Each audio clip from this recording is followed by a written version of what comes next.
On y va. La généalogie de Béléine, il y a des éléments on va rechercher.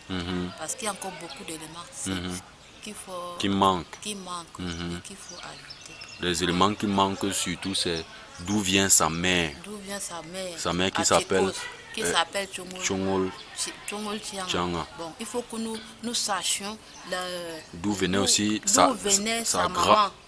D'où venait la maman de Chongol. Oui, la maman de Chongol. Et il faut aussi savoir d'où venait la femme de son grand-père. Oui, d'où est sortie la maman de son grand-père. De Piama. Oui, la maman de Piama qui s'appelait... On ne connaît pas. Voilà, justement, on ne connaît pas son nom. On ne connaît pas. Donc, il faut que nous sachions. Qui est la femme de Piama. Et d'où elle vient. Et puis d'où vient Chongol Tianga. Il faut que nous sachions d'où notre généalogie vient. Parce qu'il y a toujours la provenance. Oui, avant Biama même. Oui, avant même Oman. Avant Oman, oui, parce que Biama est le fils d'Oman. Oui, avant il faut que nous sachions leur provenance, d'où ils sont venus. Parce que j'ai entendu, on nous disait que nous venons d'Ossim. Bon, il faut que nous sachions de quel Ossim nous dépendons. Donc, c'est des éléments qu'il faut que nous sachions et que nous complétions notre histoire, notre généalogie. Bon, maintenant, alors, si on parle de la femme de Béléine, Mangala. Les origines de Mangala maintenant. Je sais que Mangala, elle est Nikou. Elle est Nikou. Oui, mais sa famille, elle est de Nialang. Elle est Nialang. Nialang, oui. Itonji Nialang. Nialang, c'est un quartier à Nikou. C'est leur porte. Ah, c'est la porte dans la famille. Oui. Ok. Bon, Nialang. Bon, là, je ne peux pas faire de commentaires parce que je ne sais pas grand-chose. Bon, on sait qu'elle avait son frère qui était au Kubalemba. Au Kubalemba, épousé combien de femmes? Au Kubalemba, a épousé 3 femmes. Les noms de femmes là, c'était quoi? Et à Kochomo, la première. Elle avait les enfants? Non. Elle n'a pas fait d'enfants. Oui. Et Eben Anne, la deuxième. Eben Anne, oui. Qui a combien d'enfants? Elle a fait 3 enfants, 3 filles. Qui? Il y a Françoise Kochom. Kochom Françoise, la grand-mère. Qui était morte. La mère de Désiré.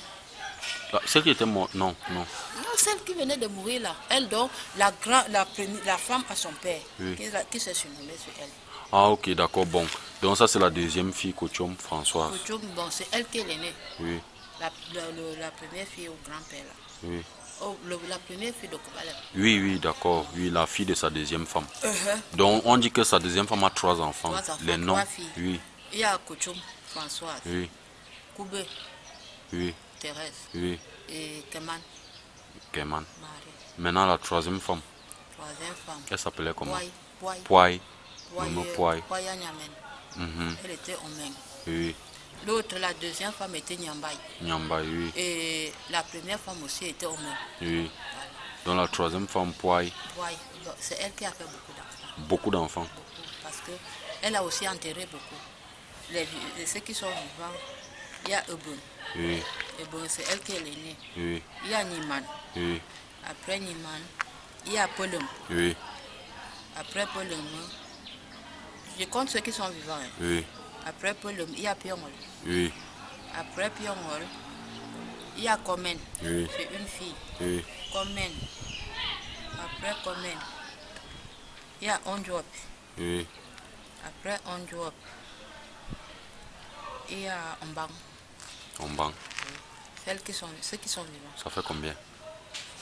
Il y a Ebon, Anna, Marguerite, Bellumé, Bio, Komen, Balbine, Ondjop, 7. 7 vivants. Ok. Qui sont là. Bon, maintenant, c'était au Kubalemba. Vous savez que la famille de Kubalemba est basée à Oman. Ils sont Nikon. À Nikon. Ils sont basés à Nikon. Nikon et tu as Tchékos. C'est aussi. C'est un village. Ok. Voilà. Tchékos, Nikon, c'est 2 villages. Oui. Donc, c'est notre grand-mère Mangala qui était de Nikon. Elle est venue à Tchékos. Voilà. Bon, maintenant, on a dit qu'on connaît le nom de son père qui était mort avant que la panthère vienne marier sa femme. Bellemé. Picate. Ah oui, Bellemé Picate, oui. Popo nous avait dit. Bon, maintenant, ses parents, on connaît. De Bellemé Picate. On n'a pas dit. On ne connaît pas. On ne connaît pas non plus les parents de leur mère que la panthère avait mangé. Les parents de la maman là. Oui. C'est l'autre maman que je te dis bien, mais c'est là. Celle Oui. que je te dis que je connais là. Oui. Elle peut me raconter. C'est elle qui peut me donner. Sinon, nous, on ne connaît pas. Sinon, nous, à notre niveau, nous ne pouvons pas. Bon, maintenant, est-ce que tu peux un peu nous parler de la vie de Bel-Aimé au village? On dit que c'était quelqu'un qui était très gentil, il aimait beaucoup les gens, et il était un grand guérisseur. Belinine. Il était un grand guérisseur, il était quelqu'un de bien, et il était un grand danseur, il savait jouer le tam-tam, il créait les musiques. Est-ce que tu peux nous parler en résumé de sa vie au village? Oui. C'était un homme, il était très généreux d'abord. Généreux. Très généreux. C'est-à-dire pour lui, quand tu avais le problème, quelqu'un a un problème et ça devient son problème. Il prend comme si c'était le sien. Bon, tellement les gens l'ont abusé que dans sa générosité, les gens se moquaient de lui. Il était faible d'esprit. Mais ce n'était pas son problème, ça ne l'empêchait pas de faire du bien. Il fait du bien. Bon, pour côté... Dans la vie, la vie active, mon grand-père était d'abord un bel homme. Grand danseur traditionnel, danseur traditionnel. C'est-à-dire, quand on le vantait, on disait Bitangangon. Bitangangon a tué le com. C'est-à-dire, on dit, quand il allait, soit dans un village, peut-être accompagner une fille qui se marie, quand elle dansait, on venait lui donner le cadeau d'une jeune fille. À lui? Oui. Parce qu'il savait danser. Parce que quand il se levait, non. Quand il finit, il danse, il va s'asseoir, on prend une jeune fille, on vient lui donner. À l'époque là. Bon. Avant notre grand-mère, il a eu beaucoup de femmes, mais seulement il n'a pas eu la chance de procréer. Quand la femme tombait enceinte, elle partait. Parce que si il avait eu la chance de procréer, c'est que pour possible, peut-être ce sont ses petits-fils.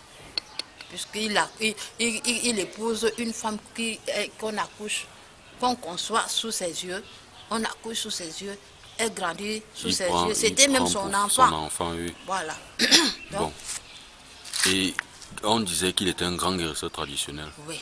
Ça. Que beaucoup de gens, on venait les malades qui duraient là, il les soignait jusqu'à ce qu'ils partent. Oui, si c'est pour ça, mon grand-père avait une main heureuse. Une main heureuse. De manière que avant, quand parfois une femme faisait une fausse couche, ce n'est pas comme aujourd'hui là qu'on dit qu'on amène à l'hôpital. Quand on enterre l'enfant, il vient. Il avait les trucs. On dit, on a demandé à n'y avoir qu'on pique pique. Il y a un nouveau pique pique de manif. On a pris na pourquoi il ken. Bon on l'a au sommet. Il vient. Il parle, il crache ça sur toi. Il dit bon, ça c'est le mauvais sang qui est passé. Ce que je mets là, avant 3 mois, tu vas concevoir. Et l'enfant que tu vas accoucher sera un garçon. Et tu vas nommer Beligny. Et c'était comme ça. Ah bon? Oui. Il y a des enfants au village Beligny comme ça. Juste parce qu'il avait leur maman. Bon, et le côté de la magie, puisqu'on sait que dans nos villages avant, il y avait les gens qui se transformaient en panthères, il y avait les gens qui étaient sorciers, il y avait les gens qui faisaient ça. Lui, il se situait dans quel... Parce que chez nous, les Africains, surtout pour nous qui sommes jeunes, on aime entendre les histoires là que les gens se transformaient. Et on veut connaître la place de nos grands-parents. Quand on sait que nos parents soignaient quelqu'un, est-ce qu'ils voyaient aussi les choses? Est-ce qu'ils voyaient les sorciers la nuit? Est-ce qu'ils les connaissaient? Et est-ce que, comment on veut... Voilà ce que mon grand-père était. T'as dit... Mon grand-père...